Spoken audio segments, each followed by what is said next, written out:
बोलेगा में आपका स्वागत है और मैं हूं आपके साथ आरिश अजहर। और आज हम सुबह बोलेगा में बात करेंगे वर्दी के कंस। घर साल एकदम बर्बाद हो चुका, हम कहाँ पे जाएं? जी हां, वर्दी के कंस। राम राज्य लाने का वादा किया था, राम राज्य लाने के दावे किए गए थे, लेकिन खाकी वर्दी वालों ने ये राम राज के वादे और दावों को चकनाचूर कर दिया। ये खास रिपोर्ट देखिए। घर साल एकदम बर्बाद हो चुका, हम कहाँ पे जाएं?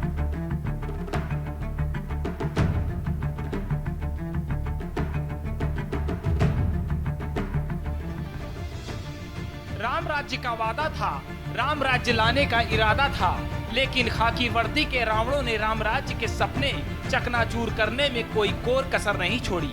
छींटे जब सरकार पर आए तो वर्दी में सुधार के लिए कमिश्नरी सिस्टम की कील ठोक दी गई। यूपी सरकार की अपराधियों को ठोक तो नीति खाकी को इतनी रास आई कि खाकी बेलगाम हो गई। लगाम ऐसी छूटी कि वर्दी में खुदगर्जी और मनमर्जी दोनों ही आ गई। बात यहीं तक रहती तो गनीमत थी, लेकिन बात तो थाने और जेल में हत्या तक पहुंच गई। पहले 4 जिलों की ये तस्वीरें देख लीजिए। गाजीपुर, अंबेडकर नगर, एटा, बस्ती। 4 जिलों की ये तस्वीरें बताने के लिए काफी हैं कि खाकी के काम करने का तरीका कैसा है। तमन्ना परमवीर चक्र पाने की है, लेकिन काम किसी कंस से कम नहीं है। गाजीपुर के सादात थाना क्षेत्र के टढ़वल गांव के आरोपी ने जिला जेल में फांसी लगाकर जान दे दी। परिवार वालों ने पीट पीट कर हत्या कर 100 लटकाए जाने की बात कही, लेकिन किसी की क्या मजाल कि खाकी से कोई सवाल पूछ ले। अंबेडकर नगर में एसओजी पुलिस टीम द्वारा संदिग्ध परिस्थितियों में हिरासत में लिए गए युवक के साथ तो हद ही पार कर दी। जियाउद्दीन की इलाज के दौरान मौत हो गई। आजमगढ़ जिले के पवई थाना क्षेत्र से जियाउद्दीन को अंबेडकर नगर की एसओजी टीम ने घर से हिरासत में लिया था, लेकिन टॉर्चर कुछ इतना बढ़ा कि जियाउद्दीन का दम ही निकल गया। सवाल फिर खाकी पर उठे, लेकिन जवाब वही ढाक के 3 पात। एटा जिले में तो खाकी ने नियम कायदों की ऐसी धज्जियां उड़ाई कि इंसानियत के साथ वर्दी भी शर्मसार हो गई। एक विकलांग ढाबा मालिक के ढाबे में पहले 2 पुलिस वालों ने खाना खाया और पैसे देने से मना कर दिया। खाया था 400 रुपए का, बोले 80 देंगे। ढाबे वाले ने 200 से काम चलाने की बात कही, पुलिस वाले बुरा मान गए, बोले जेल भेज देंगे। वहीं मौजूद कुछ लोगों ने भी पैसे देने को कहा तो पुलिस वाले बहस करके चले गए। थोड़ी देर बाद 15 पुलिस वाले आए और बंदूक की नोक पर विकलांग ढाबे वाले के 2 भाइयों समेत 10 लोगों को उठा करके ले गए। सभी के खिलाफ एफआईआर लिखी, 10 लोगों को गैंग का हिस्सा बता दिया और लूट की योजना बनाने का केस ठोक दिया। सभी को एक एनकाउंटर में पकड़ने की झूठी पटकथा लिख दी। जब इतने से भी जी नहीं भरा तो अवैध शराब की तस्करी, मादक पदार्थ की तस्करी दिखाते हुए हिस्ट्री शीटर बना दिया। बस्ती में जिले इलाही की कहानी तो इससे भी अलग है। बस्ती जिले के पोखर भिटवा गांव में पहले तो पूर्व थाना अध्यक्ष ने लड़की का मांस के नाम पर चालान किया, फिर नंबर लिया और नंबर के बाद अपनी रास लीला शुरू कर दी। फोन पर आए दिन कॉल और मैसेज से दरोगा साहब का एक तरफा इश्क परवान चढ़ने लगा। लड़की ने मना किया तो पूरे परिवार पर मुकदमा ठोक दिया। इतने से भी जब जी नहीं भरा तो पूरे परिवार को जेल की हवा खिला दी। वाह री खाकी, बस नहीं चला, नहीं तो जिले इलाही फांसी पर चढ़ा देते।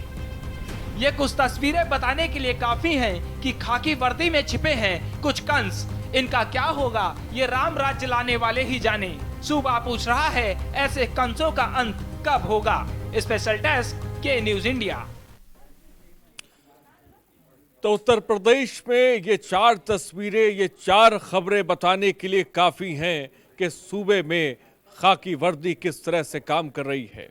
हमने आपको गाजीपुर की तस्वीर दिखाई, हमने आपको बस्ती की तस्वीर दिखाई, हमने आपको अंबेडकर नगर की तस्वीर दिखाई और आप अंदाज़ा लगाइए, राम राज्य का दावा किया गया था, लेकिन तस्वीरें ऐसी हैं कि रावण राज्य जैसी हो चली हैं। हर जगह वारदात को अंजाम दिया जा रहा है और अपराध का ग्राफ सूबा बोलेगा के कार्यक्रम में हम लगातार बताते रहते हैं कि अपराध का जो ग्राफ है वो लगातार बढ़ता जा रहा है। आखिर बड़ी वजह क्या है इसके पीछे? क्यों अपराधियों के अंदर खौफ नहीं है, डर नहीं है पुलिस प्रशासन का? नंबर्स लगातार फ्लैश हो रहे हैं सूबा बोलेगा के कार्यक्रम में। आप जुड़ सकते हैं, अपनी बात को रख सकते हैं, हमसे सवाल पूछ सकते हैं। आखिर क्यों खाकी शर्मसार हो रही है, बदनाम हो रही है? छेड़खानी से भी नहीं आ रही बाज, शराब के नशे में लड़की की डिमांड की जा रही है, कार्रवाई के नाम पर आखिर खाना पूर्ति क्यों होती है? ये कई ऐसे सवाल हैं जो के न्यूज़ उठा रहा है। शहर शहर खाकी वर्दी बेलगाम हो चली है। और हमारे साथ हमारे संवाददाता अधिक जानकारी के साथ इस खबर पे जुड़ रहे हैं। सबसे पहले इकरार खान, हमारे संवाददाता गाजीपुर से इस वक्त हमारे साथ जुड़ गए हैं। दिलीप यशवर्धन सोशल एक्टिविस्ट है, इस वक्त हमारे साथ जुड़ गए हैं। दिलीप, आपका बहुत बहुत स्वागत है। और रजनीश त्रिपाठी हमारे संवाददाता इस वक्त बस्ती से हमारे साथ हैं। शबी अब्बास हमारे संवाददाता अभी जुड़ेंगे हमारे साथ। फिलहाल सीधे इकरार खान के पास चलते हैं जो संवाददाता गाजीपुर से। इकरार, क्या जानकारी सबसे पहले आपके पास बताएं?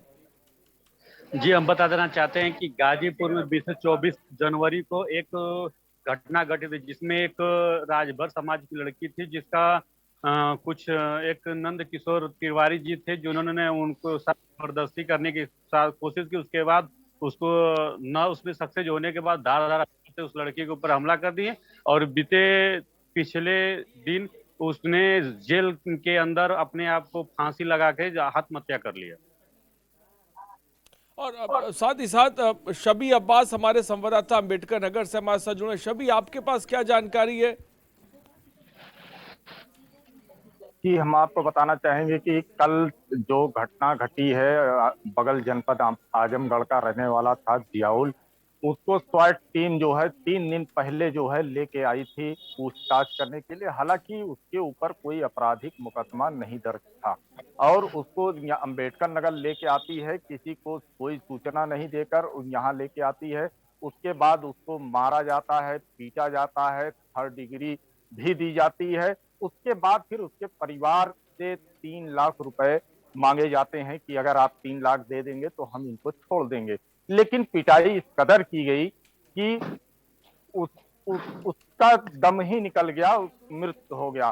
तो अब हानन फानन में पुलिस जो है उसको जिला अस्पताल लेके आती है, उसके बाद उसको एडमिट कराती है। डॉक्टर 10 मिनट बाद जो है उसको मृत घोषित कर देते हैं। उसके बाद फिर जब पुलिस अपने जाल बुने हुए जाल में फंसती दिखती है तब वो जाके घर वालों को सूचना देती है। लेकिन ये नहीं पता है कि ये क्या बोलते हैं जियाउल इसकी मौत हो गई, ये नहीं बताया जाता है। ये कहा जाता है कि उसकी बहुत तबीयत खराब है, आके उसको ले जाओ। लेकिन ये भी साथ साथ ये नहीं बताया जाता है कि परिवार के लोग अगर आए तो कहाँ आए। लेकिन क्योंकि गिरफ्तारी आजमगढ़ जिले से हुई, अंबेडकर नगर में उसकी मौत हुई, उसके बाद फिर जो है फोन स्विच ऑफ हो जाता है।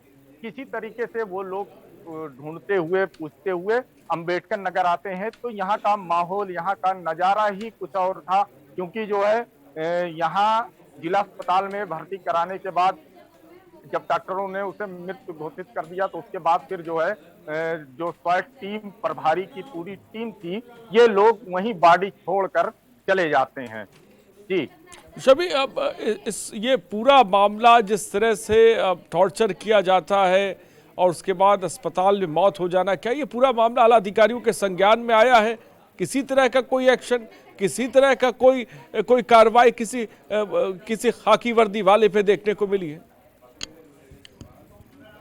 जी, हम आपको बताना चाहेंगे कार्रवाई कल रात में जो है जब उसके पूरे घर के पूरे परिवार के लोग यहाँ कोतवाली अकबरपुर में अंबेडकर नगर में इकट्ठा हुए तो फिर दबाव बनाया गया। वो लोग कहने लगे कि हम जब तक FIR नहीं दर्ज होगा, क्योंकि उन लोगों का कहना था कि मेरे भाई की, मेरे लड़के की हत्या हुई है, पुलिस लेके आई थी और पुलिस कस्टडी में इसकी मौत हुई है।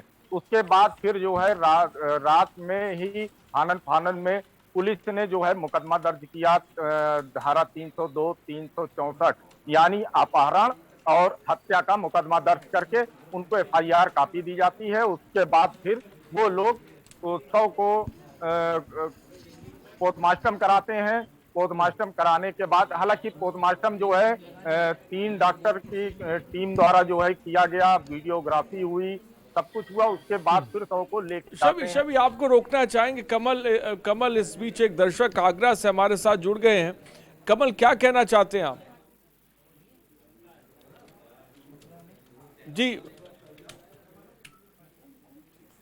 क्या कहना चाहते हैं आप? आगरा से एक दर्शक इस बीच हमारे साथ हैं, क्या कहना चाहते हैं आप? सर हेलो जी बोलिए। सर, देखिए, आप जिस हिसाब से बता रहे हैं कि सभी इसमें जो घटना घटित हुई है उस घटना में कुछ गंदी मानसिकता वाले लोगों को साथ में पूरे पुलिस डिपार्टमेंट को नहीं गलत कहा जा सकता है, ठीक है सर। इसमें जो गंदी मानसिकता के साथ में जो पुलिस डिपार्टमेंट में काम कर रहे हैं उनकी वजह से पुलिस की छवि खराब होती है। पवन, इसलिए पवन, सबसे हम पहले तो ईमानदार अफसरों की बात नहीं कर रहे हैं, हम उन्हीं की बात कर रहे हैं। हम उन्हीं की बात कर रहे हैं जो भ्रष्ट हैं, हम उन्हीं की बात कर रहे हैं जो जिनको वर्दी की अहमियत, वर्दी की मर्यादा नहीं पता है। पवन, मैं उन ईमानदार अफसरों की बात नहीं कर रहा हूं, ये हर बार हम कार्यक्रम में स्पष्ट करते हैं। फिलहाल बहुत बहुत शुक्रिया पवन हमसे जुड़ने के लिए। देखिए, मैं पहले ही ये स्पष्ट कर दूं, मैं मानता हूं कि पुलिस महकमे में बहुत ईमानदार अफसर हैं, बहुत ईमानदार अधिकारी हैं जो अब बहुत ही मेहनत और बहुत ईमानदारी से अपनी बात को कर रहे हैं। लेकिन मुझे ऐसा लगता है कि न्यूज़ को ऐसा लगता है कि भ्रष्ट लोगों की तादाद जो है वो ज़्यादा बढ़ गई है। और यही बहुत बड़ी वजह है, यही बहुत बड़ी वजह है कि जब महिला थाने में या कोई महिला किसी की एफआईआर के लिए या कोई रिपोर्ट के लिए जाती है तो उसे भगा दिया जाता है। तमाम ऐसे मामले हम देखते हैं जहां पर डील कराई जाती है थानों के अंदर, ये भी हमने देखा हुआ है। तमाम ऐसे मामले जहां पर पुलिस उगाही करती हुई नजर आती है। ये तस्वीरें कोई नई नहीं, इस तरह की तमाम ऐसी तस्वीरें जो लगातार के न्यूज़ आपको दिखाता रहता है और सुबह बोलेगा के कार्यक्रम में उठाते रहते हैं। दिलीप यशवर्धन इस वक्त हमारे साथ हैं। दिलीप, इस तस्वीर को लेकर आप क्या कहेंगे? रामराज की बात की गई थी, लेकिन जिस तरह की खबरें सामने आ रही हैं, जो वर्दी बेलगाम दिख रही है, उसको लेकर आप क्या कहेंगे? हरीश जी, पहली बात तो आपने जो बात कही थी मैं उसी को दोहरा रहा हूँ कि पूरा पुलिस महकमा नहीं खराब होता है, बहुत सारे ऑफिसर्स अच्छे भी होते हैं। और हम लोग जो भी बात करेंगे वो इंडिविजुअल पुलिस वाले की बात करेंगे, पुलिस महकमे की बात नहीं करेंगे। मुझे ऐसा लगता है एक तो वर्दी का जो रौब है, इस वर्दी के रौब से लोगों में बहुत ज्यादा गलत फहमियां फैल गई हैं जब पुलिस ऑफिसर्स होते हैं। क्योंकि क्या है कि आम जनता की पहुंच पुलिस तक नहीं है। कहने को पुलिस हमारी मित्र है, कहने को पुलिस हमारी रक्षा के लिए है, लेकिन वो हमारी रक्षा के लिए है लेकिन हम ही उससे डरते हैं। और वर्दी का जो रौब है वो इतना ज्यादा उन लोगों के अंदर आ गया है कि वो आम जनता को कुछ नहीं समझते हैं। और इसका जो सबसे बड़ा कारण मुझको समझ में आता है हरीश जी, कि पहले क्या होता था कि जो आला अधिकारी हुआ करते थे वो थानों का इंस्पेक्शन करते थे, निरीक्षण करते थे, औचक निरीक्षण करते थे, उनसे कार्यवाहियां पूछा करते थे। लेकिन ये अब जब से ये ई सिस्टम चल गया है तो सारी चीजें वो सोचते हैं कि माउस पर बैठ करके कंट्रोल कर लेंगे। कोई आला अधिकारी किसी भी नीचे के अधिकारी का निरीक्षण औचक नहीं करता है, तो नीचे वाले को भी पता है कि उसको जो जवाब देगी वो हायरार्की वाइज है और कहीं पर कुछ सिद्ध होता नहीं है, उसके ऊपर कहीं कोई जिम्मेदारी आती नहीं है। प्लस जब किसी पुलिस वाले के ऊपर बात आती मैं रोकना चाहूंगा बरकत अली। दिलीप, मैं आपको रोकना चाहूंगा। दिलीप, मैं आपको रोकना चाहूंगा। बरकत अली इस वक्त एक दर्शक इस बीच हमारे साथ है। मैं चाहूंगा कि ये दर्शकों का प्रोग्राम है तो उनकी बात भी आती रहे। बरकत, क्या कहना चाहते हैं आप? बरकत, मेरी आवाज आप तक पहुंच रही हो तो जल्दी से अपनी बात को रखें, वक्त की थोड़ी सी कमी है। सर, जिस तरह से प्रशासन का रवैया है इसके हिसाब से जनता में जो है एक आक्रोश है कि प्रशासन को हम लोग, हमारी सारी जनता ये हमारे सुरक्षा के लिए मानी जाती है कि हम लोगों की सुरक्षा करें। लेकिन अगर किसी को किसी मामले में लेके उसके साथ इतनी उत्पीड़ना किया जाए और उसकी हत्या हो जाए तो ये बहुत दुखद है। पूरे अम्बेडकर नगर में इसके जो है पुलिस प्रशासन के खिलाफ तमाम लोग नाराज हैं कि हमारी कैसे सुरक्षा करेंगे प्रशासन के लोग। ठीक है, बहुत बहुत शुक्रिया बरकत हमसे जुड़ने के लिए। तो पुलिस जिनके कंधों पे जिम्मेदारी है वही जान लेने को आमादा हो जाए तो आखिर सुरक्षा कौन करेगा, ये बात बरकत कह रहे हैं। मैंने अपने लफ्जों में इसको बयां किया है। फिलहाल दिलीप जी अपनी बात को पूरा करें जल्दी से। हरीश जी, मैं ये कह रहा था कि जो आला अधिकारी हैं उनका कंट्रोल निचले स्तर तक नहीं है।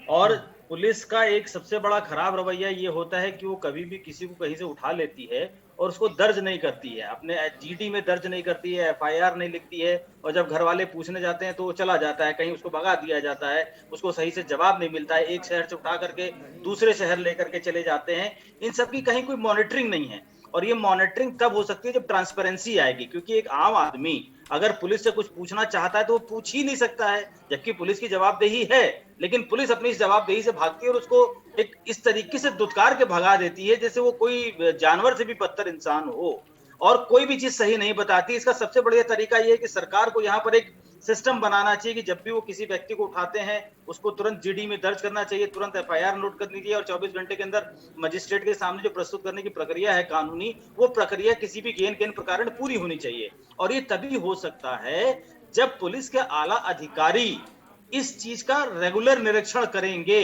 क्योंकि डीजी लेवल का या कमिश्नर लेवल का आदमी कभी भी थाने में जाकर के इंस्पेक्शन नहीं करता है। अगर वो रात को थाने चले जाएं तो कई पुलिस वाले थाने में शराब पिए मिलेंगे आपको, ये भी एक सच्चाई है।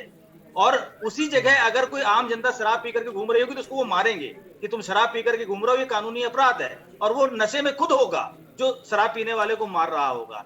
ये सारा कंट्रोल दो ही लोग कर सकते हैं, पहला सरकार कर सकती है, और सरकार के बाद जो एग्जीक्यूटिव लेवल है, जिसको जहां जहां पुलिस कमिश्नरेट लागू हो गया है वहां पर पुलिस कमिश्नर की जिम्मेदारी है, जहां नहीं है वहां पर एसएसपी की और डीएम की जिम्मेदारी है कि वो जनता के हित में पुलिस वाले काम कर रहे हैं कि नहीं कर रहे हैं, इस बात की मॉनिटरिंग करें। क्योंकि कागजों में रिपोर्ट ले लेने से ये खाना पूर्ति हो जाती है। आप थानों में जाकर के किसी भी थाने का निरीक्षण कर लेंगे तो वहां पर एक दो आदमी आपको ऐसे मिलेंगे जो बिना कागज के वहां पड़े होंगे। कई मामलों में ऐसा करना सही भी होता है, लेकिन हर बार सही नहीं होता है। और जब कानून में एक प्रक्रिया दी गई है, सही और गलत की बात तो बाद में है, जब कानून की एक प्रक्रिया एस्टेब्लिश करी गई है और आपको उसी प्रक्रिया को अपनाने की जिम्मेदारी दी गई है, तो आप क्यों उस प्रक्रिया से भागते हैं? और अगर भागते हैं तो इसको देखने की जिम्मेदारी किसकी है? जो उच्चाधिकारी हैं उनकी है। उच्चाधिकारी भी भागते हैं तो वो देखने की जिम्मेदारी किसकी है? सरकार की है। और अगर सरकार भी नहीं देखेगी तो फिर तो राम भरोसे चीजें चल रही हैं, राम भरोसे चीजें चलती रहेंगी, इसका कहीं कोई सिर पैर नहीं मिलने वाला है। लेकिन ये व्यक्तिगत जिम्मेदारी जब तक पुलिस डिपार्टमेंट की तरफ से नहीं लगाई जाएगी, कोई पुलिस वाला दोषी पाया जाए, उसको सजा नहीं मिलेगी, तब तक इन चीजों पर कहीं कोई लगाम लगने वाली नहीं है। ये इस तरह की घटनाएं अरीज जी पहली बार हम आप डिस्कशन नहीं कर रहे हैं बैठ करके, बहुत बार हो चुकी है। बेशक दिलीप जी, सरकार को और एग्जीक्यूटिव लेवल को लेना है, बेशक माध्यम से चीजें निकल के आती हैं। अगर आप लोग नहीं दिखाएंगे तो चीजें निकल के भी नहीं आएंगी। बेशक हम लोग ये बार दिलीप जी बहुत बात कर चुके हैं प्रशासन को लेकर, और एक तस्वीर दिलीप जी ने इस वक्त आपके सामने रखी है पूरे सिस्टम की, जिससे लगातार के न्यूज़ आपको अवगत भी कराता रहता है। लेकिन कार्रवाई होनी चाहिए, खाकी पर भी कार्रवाई होनी चाहिए, तभी डर और खौफ पैदा होगा उन खाकी वालों में भी, जिस तरह से खबरें सामने निकल कर आ रही हैं। हमारे साथ इकरार खान है। इकरार खान, जिला जेल में किसी की मौत हो जाना, इस पूरे मामले को बताएं और किस तरह की कार्रवाई देखने को मिली है, इकरार ये भी बताएं। जी, बता देना चाहते हैं कि कहीं ना कहीं जेल प्रशासन की भी लापरवाही, आखिर जेल प्रशासन हर तरह से जब मुस्तैद था तो आखिर में उस आदमी उस शख्स से उस आरोपी ने फांसी कैसे लगाई? आखिर में जेल प्रशासन कहीं ना कहीं उसमें बहुत बड़ी लापरवाही और चूक देखने को मिली, जिसकी वजह से नंद किशोर तिवारी नाम का जो व्यक्ति था, जो जिसपे रेप और धार हथियार से करने का आरोप था, जिसने अपने जान को अपनी आत्महत्या कर लिया। लेकिन कहीं ना कहीं इसमें भी शासन, जो जेल प्रशासन, उसके ऊपर बहुत सवालिया निशान उठता है कि आखिर में हर सुविधा होने के बाद, हर सिक्योरिटी होने के बाद भी उसने किस तरह से अपने आप को फांसी लगाया और प्रशासन उस समय क्या कर रहा था? इकरार, जेल प्रशासन से आपकी बात हुई, वहां से क्या कुछ बात सामने निकल कर आई? ये सवाल आपने उनसे किया? चाहते हैं कि जेल प्रशासन से हम बात करने की कोशिश की, लेकिन कोई भी अधिकारी कुछ बोलने को तैयार नहीं है। कैमरे के सामने मैं रोकना चाहूंगा। इस वक्त गोरखपुर में मुख्यमंत्री योगी आदित्यनाथ है, क्या कुछ कह रहे हैं, सीधे आपको लेके चलते हैं।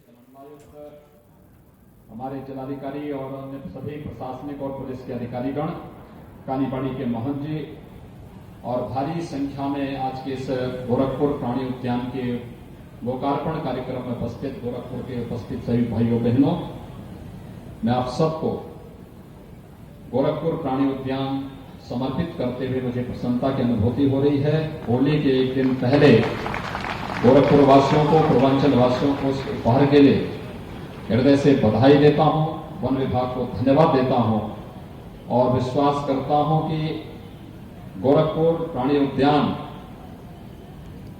जिस उद्देश्य से यहां पर स्थापित किया गया है उन लक्ष्यों को प्राप्त करेगा। मुझे यह बताते हुए प्रसन्नता है कि इस प्राणी उद्यान का नामकरण भारत माता के महान सपूत काकोरी कांड के नायक शहीद हस्फाउल्लाह खां के नाम पर इस प्राणी उद्यान का नाम रखा गया है। गोरखपुर और काकोरी कांड के नायकों का बहुत अटूट संबंध है।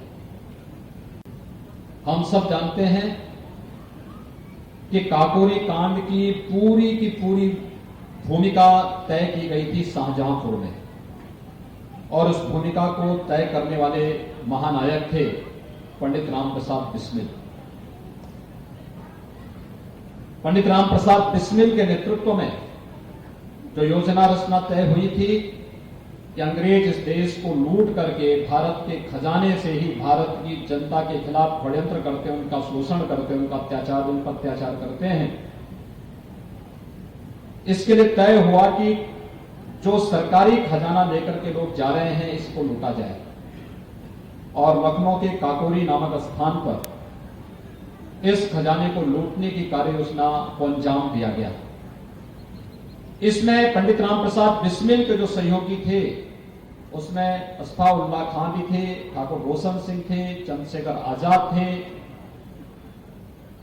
अन्य वे सभी क्रांतिकारी थे भारत के स्वाधीनता आंदोलन में जिनका नाम बड़े सम्मान के साथ हर भारतीय लेता है।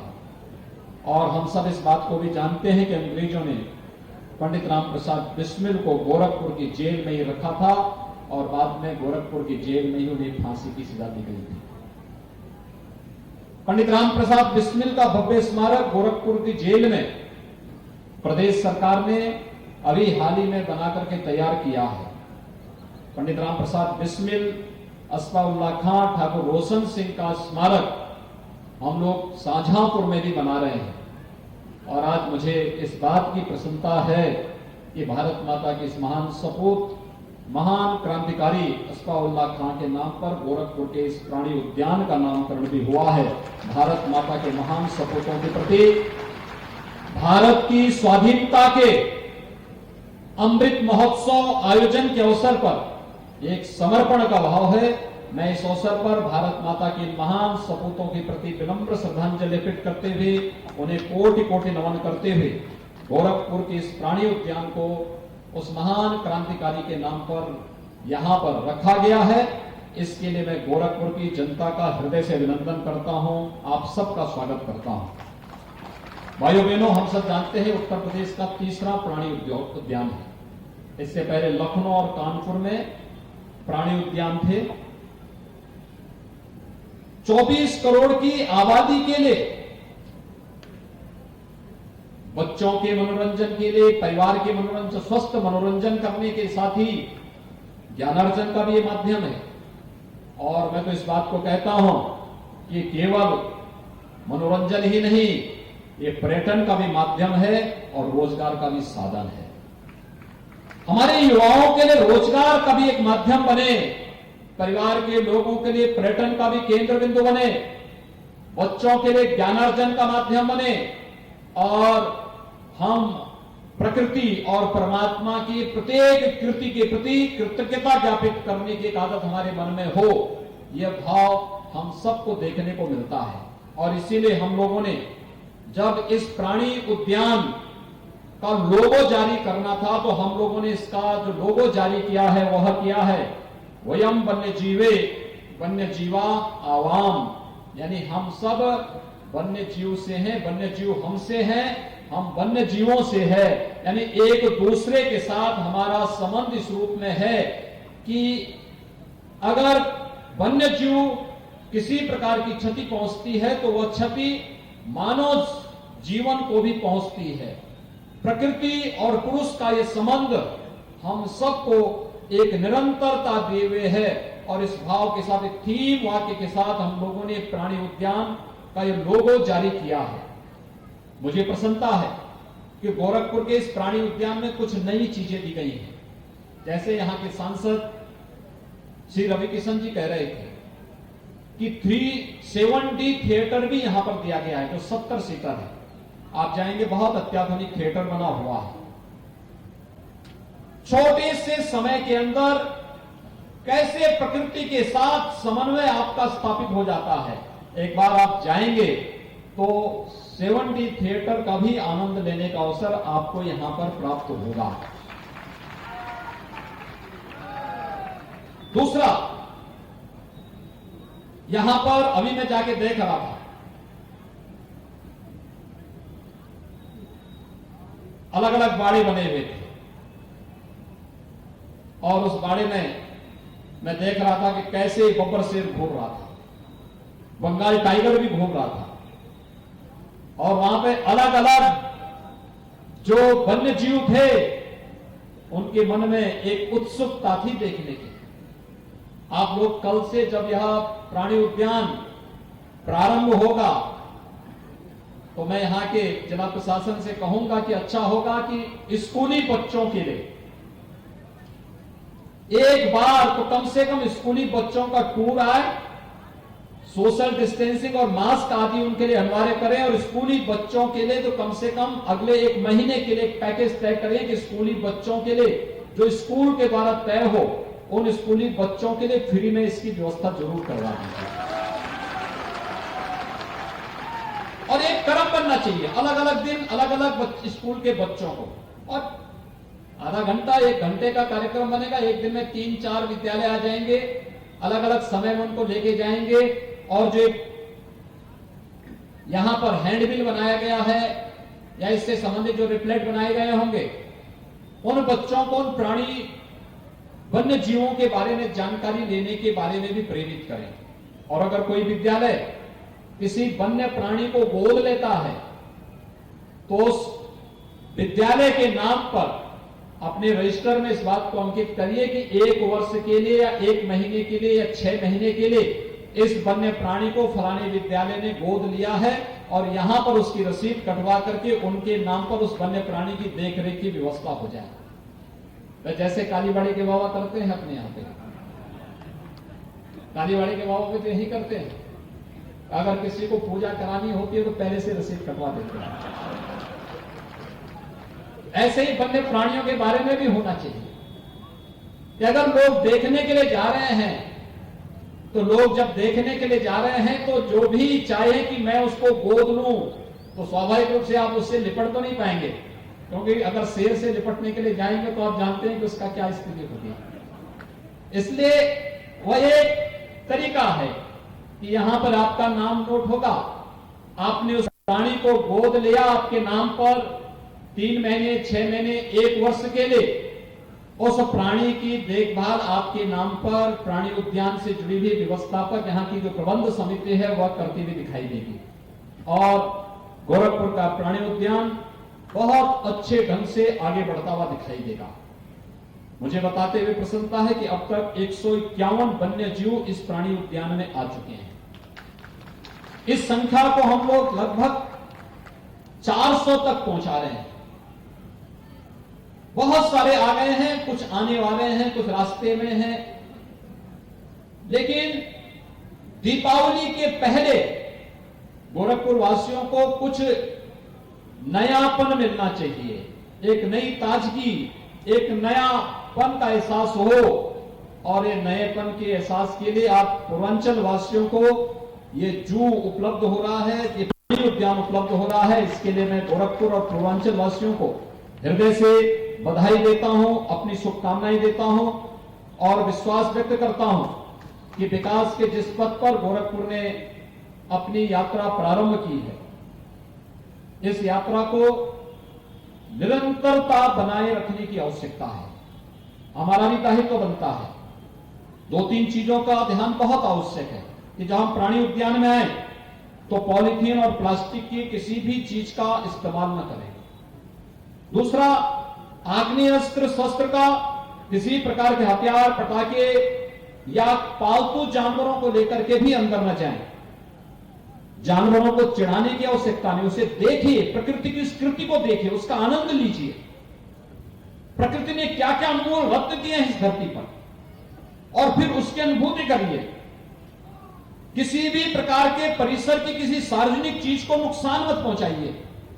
तेज आवाज में गाना बजाना या कोई भी धूम्रपान, नशीली पदार्थों का या पुष्प को नुकसान पहुंचाने का कार्य या किसी भी प्रकार के कोई ऐसे कार्य उस परिसर में न करें जिससे यहां के वन्य जीवों को क्षति पहुंचती हो या उसमें कोई उत्तेजना पैदा होती हो या उसके अंदर कोई भय पैदा होता हो। अगर हम इन चीजों का ध्यान में रखेंगे तो स्वाभाविक रूप से ये जो कृति आज आपको यहाँ पर गोरखपुर प्राणी उद्यान के रूप में यहाँ पर उपलब्ध हुई है, एक लंबे समय तक, जैसे लखनऊ का प्राणी उद्यान है, ये उसका 100वां साल है। आप सोचिए 1921-22 में लखनऊ का प्राणी उद्यान बना था।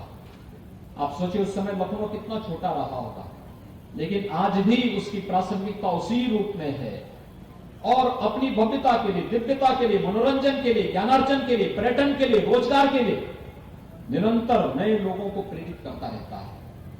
आज यही स्थिति आज गोरखपुर के अंदर भी आपको प्राप्त हुई है।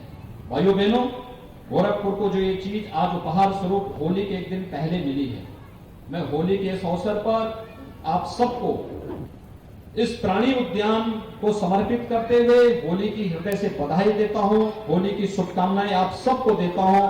पूरे गोरखपुर वासियों को, प्रदेश वासियों को, पूर्वांचल वासियों को होली की शुभकामनाएं देता हूं। आप सबसे मेरा आग्रह होगा, कोविड यानी कोरोना महामारी एक बार फिर से अपना कहर बरपाती हुई दिखाई दे रही है। हम कोरोना के समय में सावधानी रखें कोरोना गाइडलाइन की, और हमारा प्रयास होना चाहिए कि प्रशासन ने, शासन ने जो गाइडलाइन तय की है, मास्क जरूरी है, सोशल डिस्टेंसिंग की भी आवश्यकता जरूरी है।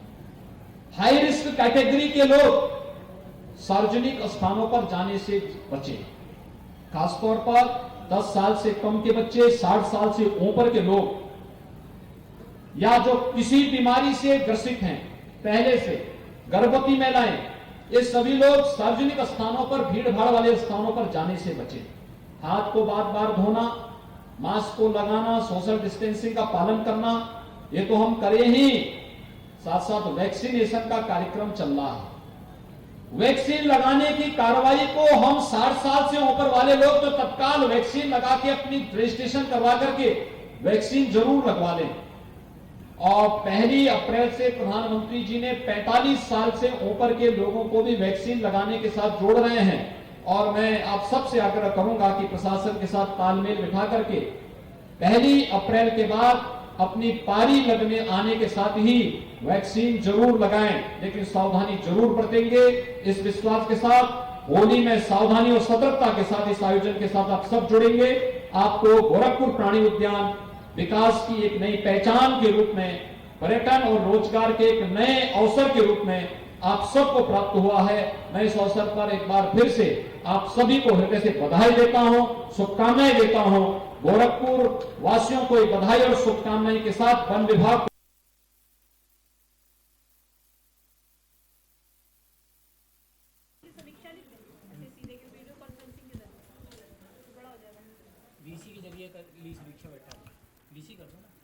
तो मुख्यमंत्री योगी आदित्यनाथ गोरखपुर में हैं, जहां पर वो अपनी बात साफ तौर पे रख रहे थे। थोड़ी देर पहले वो जिसे कह सकते हैं कि चिड़ियाघर का निरीक्षण उन्होंने किया था, वो भी तस्वीरें हमने आपको दिखाई थी। फिलहाल अपने कार्यक्रम की तरफ रुख करते हैं और वक्त की थोड़ी सी कमी है। फिलहाल दिलीप यशवर्धन जी बहुत बहुत शुक्रिया हमारे साथ जुड़ने के लिए, इकरार खान आपका बहुत बहुत शुक्रिया, शबी अब्बास आपका बहुत बहुत शुक्रिया हमसे जुड़ने के लिए और तमाम जानकारी देने के लिए। तो हम खाकी की बात कर रहे थे, बेलगाम खाकी की बात कर रहे थे।